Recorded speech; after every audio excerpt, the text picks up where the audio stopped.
মধুর বাণী আমি যখনই শুনি আমার মন ভরে যায়।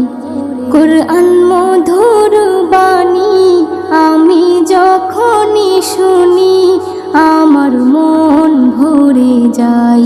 শোনো মুমিন মুসলমান, পড়ে দেখো না কোরআন, কত শান্তি পাওয়া যায়। কোরআন মধুর বাণী।